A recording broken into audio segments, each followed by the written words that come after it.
سيد الأنبياء والمرسلين اللهم علمنا ما ينفعنا وانفعنا بما تعلمنا وزدنا بفضلك علما وتعليما إنك على كل شيء قدير. رب اشرح لي صدري ويسر لي أمري واحلل عقدة من لساني يفقه قولي. Assalamu alaikum everybody. Inshallah everybody's doing well. Suhair, Shahid, Muna, Saadiya. Alhamdulillah Rabbil Alameen, everyone's doing well. Do you have any questions from last week?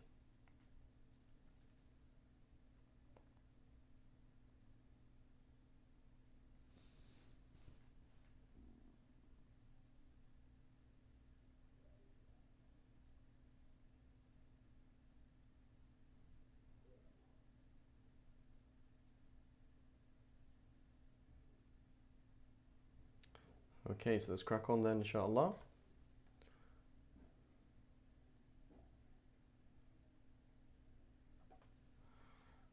So today we are on to Hajj.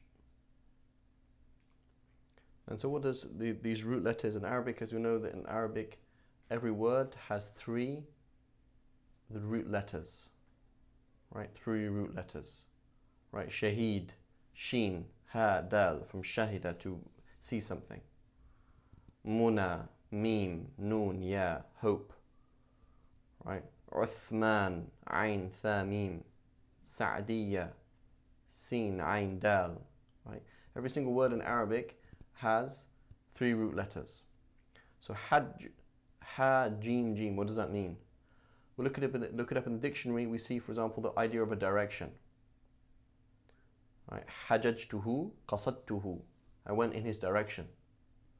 Right? The mahajja is the main road. You want to go in the right direction? This is the place to go. The mahajja. Right? The mahajja. It's also hujja is a proof. It's that thing that is sought. How can I prove my case? How can I find what is true, what is false? What do I seek out? I go in the direction of a hujja, of a proof. And also every single year in the Jahiliyyah and Islam, there is a Hajj. So every single year is called a Hijjah.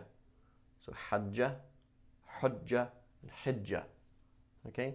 And so what do we learn from this is that we need, in our lives, we need every single year and every single week and every single moment, we have to be checking our direction. Where are we going? Right? Where are we going? What is our direction? And is our life a proof for us or a proof against us? Is it a hujjah for us or hujjah against us? And we have to be doing that every single hijjah, every single year, reflecting, where am I going? Aina tadhaboon, as Allah subhanahu wa ta'ala says. Fa'aina tadhaboon, where on earth are you guys going? What's up with you? What's your problem? Right? Where are you going? So may Allah give us that ability to correct our hajj, our direction in life, and make sure we're going in the right way. So it says Hajj is the 5th of the pillars of Islam. It is an obligation for every free, legally responsible Muslim, as is the lesser Hajj, the Umrah, once in one's life on the condition that one is able to go. So if you have reached puberty, and if you are free, as alhamdulillah all of us are, and you are compos mentis, fully compos mentis, you're sane, etc., and you have the means to go on Hajj or Umrah, you have to go on Hajj or on Umrah. If you can't go on Hajj, you have to go on Umrah. If you can't go on Umrah, you have to go on Hajj. They are 2 separate obligations. Usually, you go on Hajj and you fulfill both at the same time, right? But let's say, for example, it's going to cost you $10,000 to go on Hajj and $2,000 to go on Umrah. But you never had that extra $10,000. But you did have the $2,000. You were obliged to go on Umrah. That is something that you're obliged to do. And so you have to make sure you do that.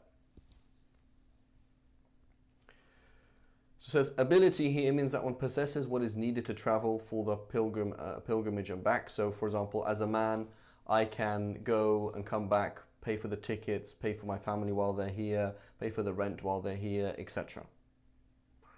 And payment for all the expenses of those he is legally obliged to support until his return. Right? Now, so that's what it means you're able to do. The acts of Hajj can be broken into 3 types. The integral elements, things that without which there is no Hajj. the duties or wajibat or obligations, things that you have to do and you can't miss, but if you miss them, you're still on Hajj, and the sunnah and the recommended actions. It says the integrals, the absolute essentials of Hajj, without which there is no Hajj, are entering pilgrim sanctity. So that means you are on the plane, before you get, for example, approximately to Jeddah, you say, I am hereby entering, to yourself in your heart, I am hereby entering pilgrim sanctity, etc. Right? That's what you're doing. This is the intention to perform the Hajj or the Umrah. It is preferred that one utters the words, I hereby intend to perform the Hajj or Umrah, the lesser Hajj, and I sanctify myself, I put myself into pilgrim sanctity, thereby for the sake of Allah Most High. So you have to do that.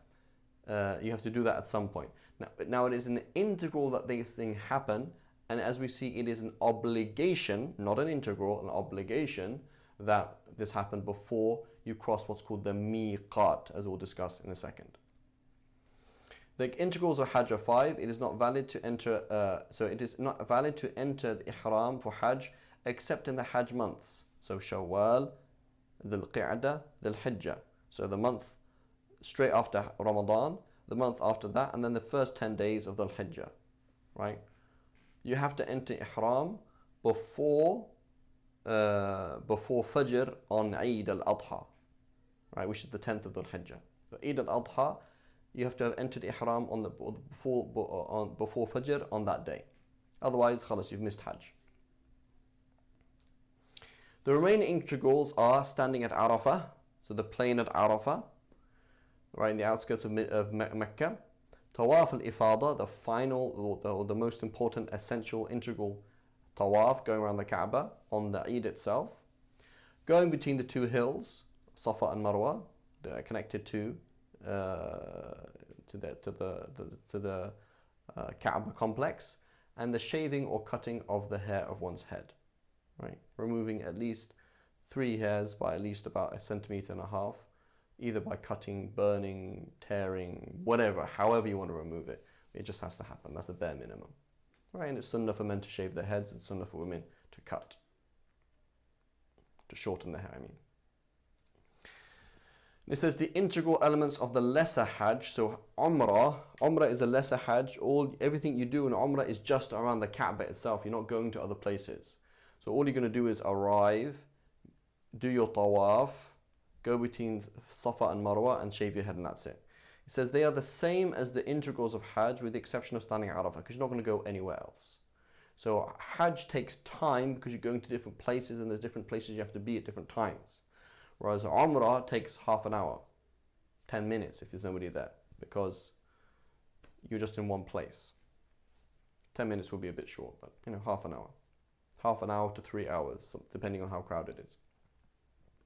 And you could do many Umrahs a day, whereas Hajj, it's at a particular time, there's particular places to be. Arafah is a particular time and place, right? So anyway, the integrals of Hajj are entering ihram, doing your tawaf, doing your sa'i, and being at Arafah. That's it, right? And then shaving, removing hair, shaving your head or cutting your hair. So it is necessary during tawaf. This is an integral thing, right? Of tawaf is just like the prayer, right? Is to cover one's nakedness. So just like prayer, you have to cover your nakedness. To be pure from major and minor ritual impurity, right? So you're on wudu, right? You don't need to make ghusl. And that the tawaf be 7 cycles. So whenever we say tawaf, we mean going around the Kaaba 7 times. Going around the Kaaba 7 times. So even if you're doing a sunnah tawaf, right? So in the Shafi'i school, we can do a sunnah tawaf even if you're not in ihram. You're just praying in front of the Kaaba. You say, oh, mashallah, I'm going to go and do tawaf. So you go around the Kaaba 7 times. Tawaf always means 7 times. When you say tawaf, it means 7 times, right? It's like praying a prayer with only 1 sujood. You can't do that.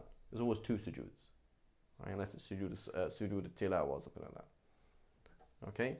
So you go around 7 times with your keeping, you are inside the mosque, inside that mosque area, and keeping the house, the Kaaba, on one's left side. So basically, if you draw a line from your right shoulder to your left shoulder, right, you should always be in line with the Kaaba. The Kaaba is going to be over here, right? And here's my right shoulder, my left shoulder. I'm always in line like that, right? If I draw that line, if that line is ever not in line with the Kaaba, that means I'm not doing tawaf. I have to step back and continue properly. And that one is actually not inside the Kaaba. So what does that mean? It means if you're on the shadaran, right? So the edge, if you see the Kaaba is like this, and then there's this edge, right? I think they don't allow you to climb on it anymore, but people used to climb on it. There was a little edge, a little lip, right? You could climb up on the side of the Kaaba like this, a thing sticking out like this. And so that's called the shadaran, right? If you are on that, you are actually inside the Kaaba.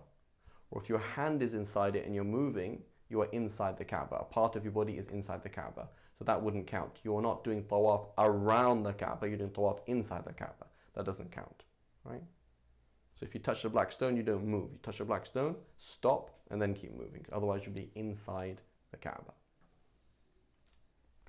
The sa'i, going between the two hills, must be done 7 times.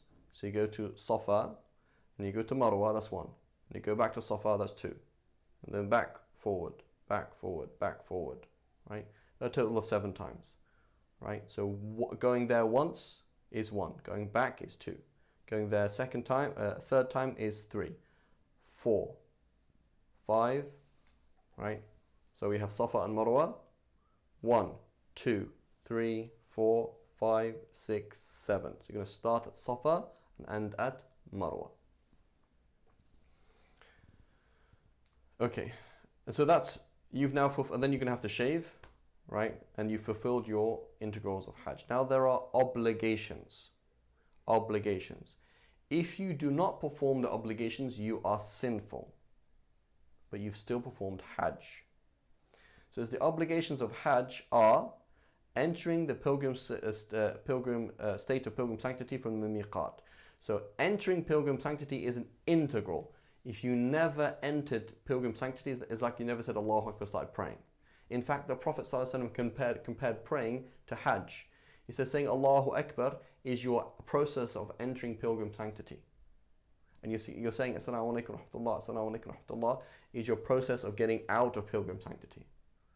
So if you never say Allahu Akbar in your life, you've never prayed. If you never in your heart enter pilgrim sanctity, you're never in pilgrim sanctity. You have not entered into the state of being in Hajj. However, so one thing is entering into ihram, the other thing is the obligation of doing that before you cross the miqat. Miqat is this imaginary lines around Mecca. Sometimes hundreds of, quite far away. Imaginary lines that you have to enter ihram before. So for us coming usually from the west, we're going to be flying, usually landing in Jeddah, right? Then what's going to happen is before you land in Jeddah, you're going to have to, let's say half an hour or maybe an hour before landing in Jeddah, you have to have entered ihram. Okay? And the question, which I'll answer your question in a second, so inshallah. Okay. So it is essential. There is no Hajj without entering into ihram. But there is a Hajj if you enter into ihram at the wrong time. But it's just you've done something wrong. The spending of the night at Muzdalifa, night before the day of slaughter at Muzdalifa. So you have Muzdalifa with a fat A, not an I. So on the night before Eid, so that it's now today is the 9th, tomorrow is the 10th. Tomorrow is Eid, today is the 9th, the day before Eid. Tonight, on the 9th, you're at Arafah. At the evening, you're going to go to a place called Muzdalifa. Okay, you have to spend the night there. Okay, you have to spend the night at Muzdalifa, right? And when we say spending the night in Muzdalifa, meaning being there for a moment in the second half of the night. It doesn't actually mean spending the night there. It doesn't mean sleeping. It doesn't mean spending the night. It means being there for a moment in the second half of the night. Okay, being there for a moment in the second half of the night. The night is from Maghrib to Fajr. So let's assume 8:30 is Maghrib, 5:30 is Fajr. Halfway between that is what? 3.5 hours, 5.5 hours, 8 hours. So between So midnight, 12 past midnight will be the middle of the night. You have to be there for a moment past the middle of the night. Okay. Spending the nights of Tashriq, this is the 11th and 12th and 13th, are the nights before the 11th, the night before the 12th, the night before the 13th. So today is now Eid, it's on the 10th. You are going to stone at Mina, you are going to slaughter or have someone slaughter for you. You're going to do your major tawaf al-ifada, and you're going to and you will already have shaved. And then you're going to head to Mina because tomorrow is the 11th. So tonight you have to be at Mina. What does it mean to spend the night in Mina? It means to be in that physical locality called Mina and to be there for most of the night. Meaning the time between Maghrib and Fajr is, again, 8 hours. You are there for 4 hours plus 1 over infinity, right? 4 hours and 5 minutes, for example. Spending the nights of Tashriq, the 11th, 12th and 13th at Mina. The throwing of stones against the pillars, that happens on 2 separate days. That happens on the Eid itself, on the 10th. Right, on that 10th, you're gonna stone 1 pillar, and then on the 11th, 12th, and 13th, you're gonna stone 3 pillars. So those things have to happen. And the farewell tawaf. So the farewell tawaf is in reality a separate obligation to Hajj because it applies to anybody who is leaving Mecca. If you, for example, you're visiting your friend in Mecca and now you're going to leave, you're going to have to do tawaf al-wada'. Out of respect for the Kaaba, you're going to have to do 7 times. As the last thing you do, you've packed your bags, you're ready to go, and as the last thing you do your tawaf al-wada'. Right?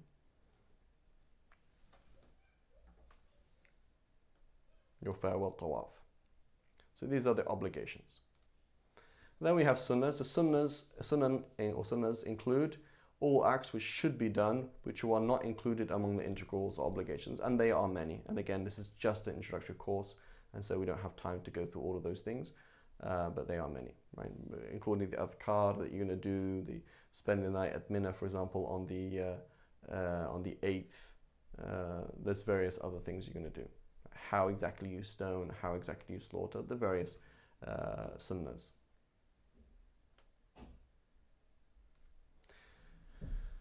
And then correcting one's Hajj. Whoever misses out an integral, so you never entered into ihram, you never did tawaf, you never went to Arafah, you never shaved your head, you never went between the 2 hills, you haven't done an integral. There's an essential part of Hajj that you've never done. His Hajj will not be valid and is not permitted for him to leave the state of ihram until he completes it. You are still in ihram. You have not completed your Hajj.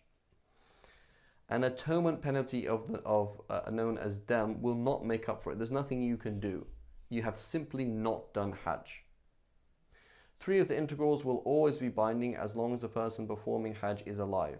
They are the tawaf, the sa'i, and the shaving of the head. So Arafah you can miss, meaning it's practically speaking, it's a particular place and a particular time. If you are not at that place on that time, on the 9th, the day before Eid, then you've missed it. If you miss it, you're not on Hajj. You're gonna change your Hajj into an Umrah, into a lesser Hajj. But you caught the Hajj, the Arafah, but you were sick, for example. You were sick at Arafah. You say, honestly, I'm not going to be out of the hospital for another 2 weeks. So in 2 weeks, you come out and say, SubhanAllah, I missed my tawaf. No. You didn't miss your tawaf. You didn't miss anything. The only thing that you could possibly miss that has a limited time is Arafah. Otherwise, those integrals can be done at any time. So as long as you're alive, in 2 years, you can still come back and do your tawaf. You can still shave your head. You can still do your sa'i. You go between the 2 hills. There's no time limit for it. There's a time beginning, right, which is going to be on the Eid. But as soon as that starts, then it can be done whenever. So it's the only thing that's time sensitive is what? Is Arafah.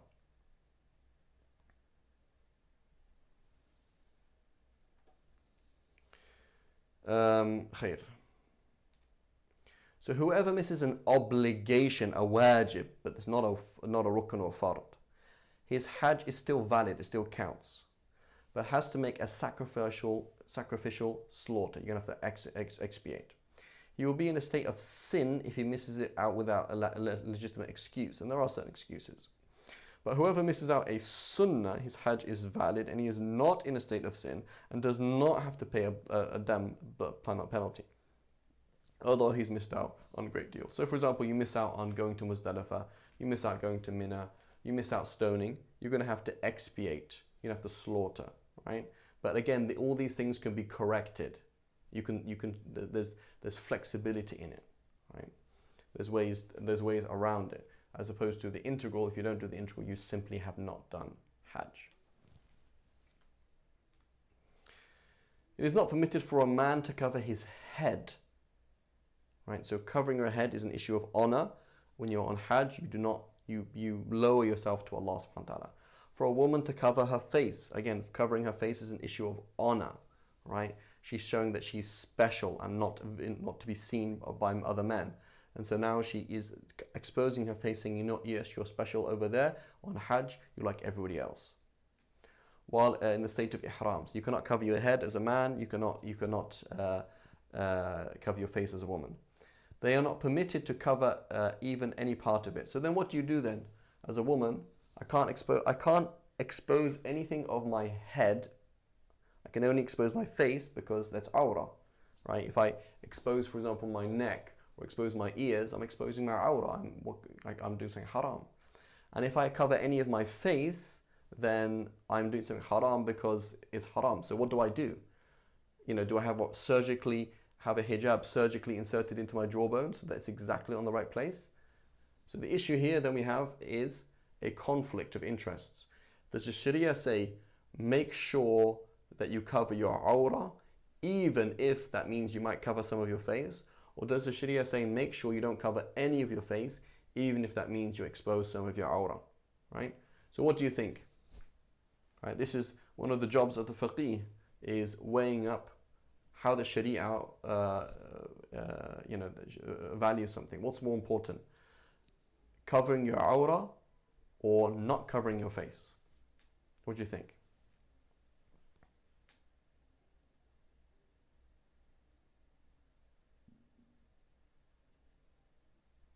Right, covering your awrah, correct, right?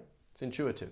So making sure that your neck is covered, making sure that your ears are covered, making sure your hair is covered, is more important than making sure that none of your face is covered in ihram. So if it's not possible for you to cover your awrah, then you can properly, then you can cover a little tiny bit of your face because you're excused, because Allah subhanahu wa ta'ala doesn't ask you to do what's impossible. Okay, so they are not permitted to cover any of it, right? So you can carry something on your head as a man, but you cannot cover your head. So there's a bag on my head, there's an umbrella covering my head, fine, but I can't wear a hat or a turban.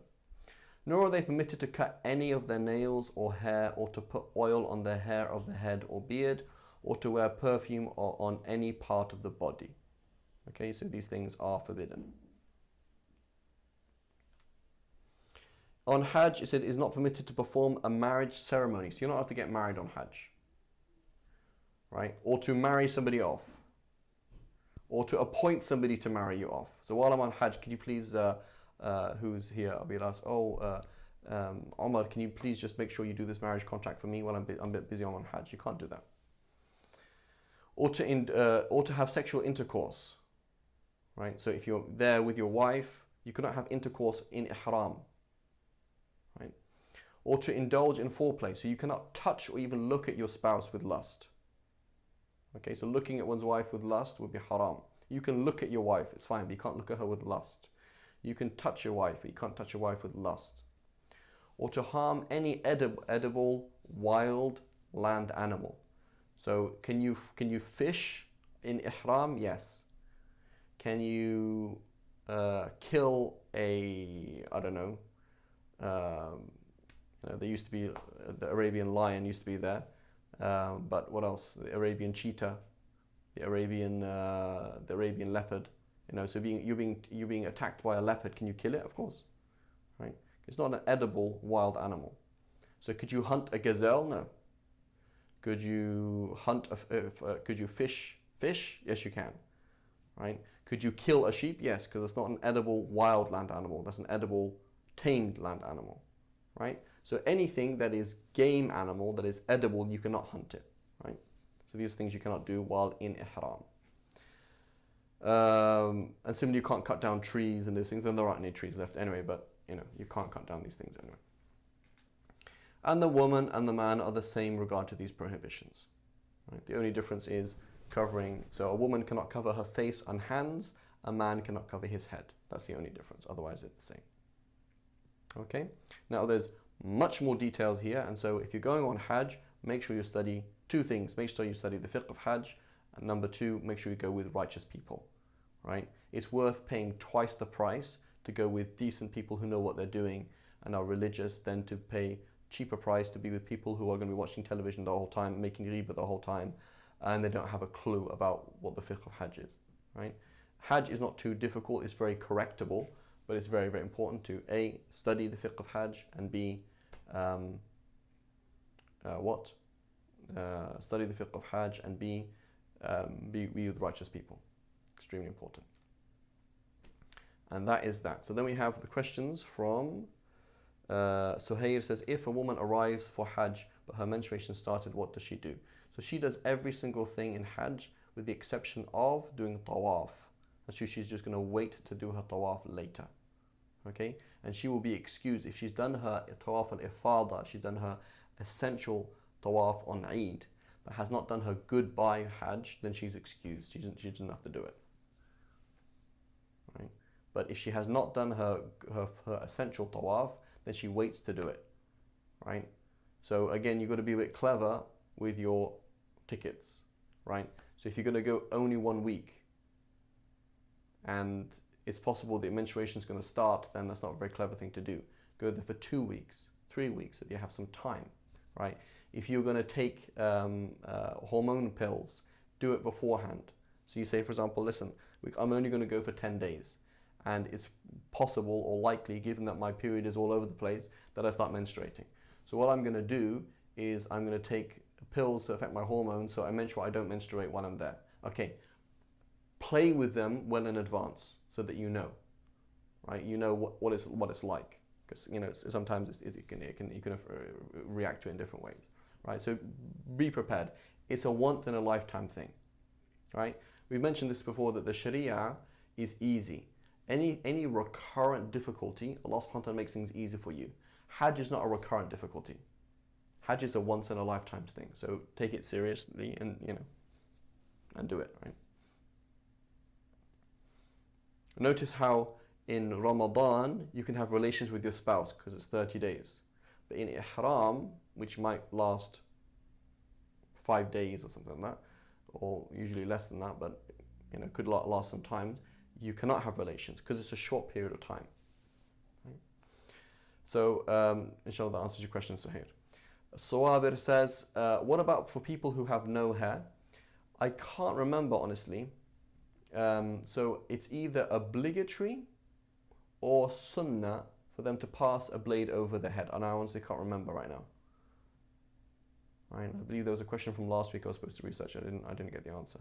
It was about something on Hajj, on zakat. So I can't remember Sawabir. So maybe you could put it on the forum and I'll try and answer it. So what do you do? I can't remember. It's either sunnah or obligatory, and I'm pretty sure it's sunnah if I remember correctly, but I don't remember correctly right now. Not 100%. So it's either sunnah or obligatory to pass a blade over your head in order to do that. Okay, any other questions? So just as it's one of the best books to read on Hajj is Reliance of the Traveller. Number one is in English. Number two, the order is very digestible. Right? Normally the way that the fiqh books organize Hajj is they assume you have a picture of Hajj in your head, which you don't, and then they mention the integrals, the obligations, the sunnahs, and this. And it's not in order. It's just a different breakdown. Right? So it's a bit confusing. Whereas Reliance of the Traveller takes you from beginning to end.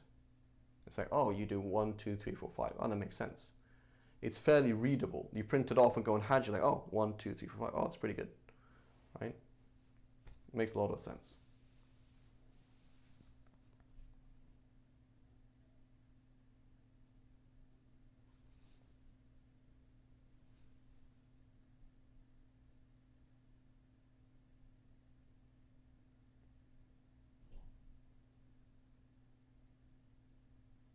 Okay, any other questions or queries?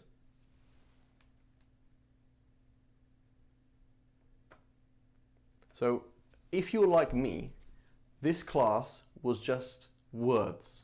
I think I studied Hajj 3 times. I had no idea what was going on. Because it's very difficult to absorb anything if you've never been on Hajj. If you've been on Hajj, like, yeah, okay, I've been on Hajj, I remember this problem, I remember that problem, oh, this is Sunnah, oh, that's obligatory, that was integral, okay, Jazakumullah khair. If you've never been on Hajj, it's just a load of words, and you don't know what's going on, right? And as they say, there's 2 things that you can't understand in fiqh unless you've been through it. Divorce and Hajj, right? So may Allah enable us to do Hajj and save us from divorce.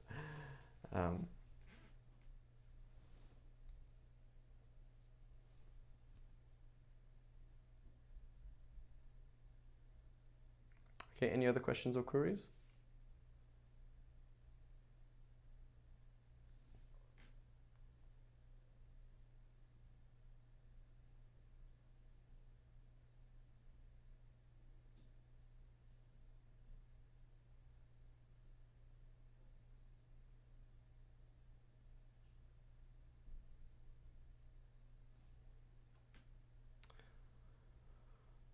Okay, inshallah we'll stop there inshallah ta'ala.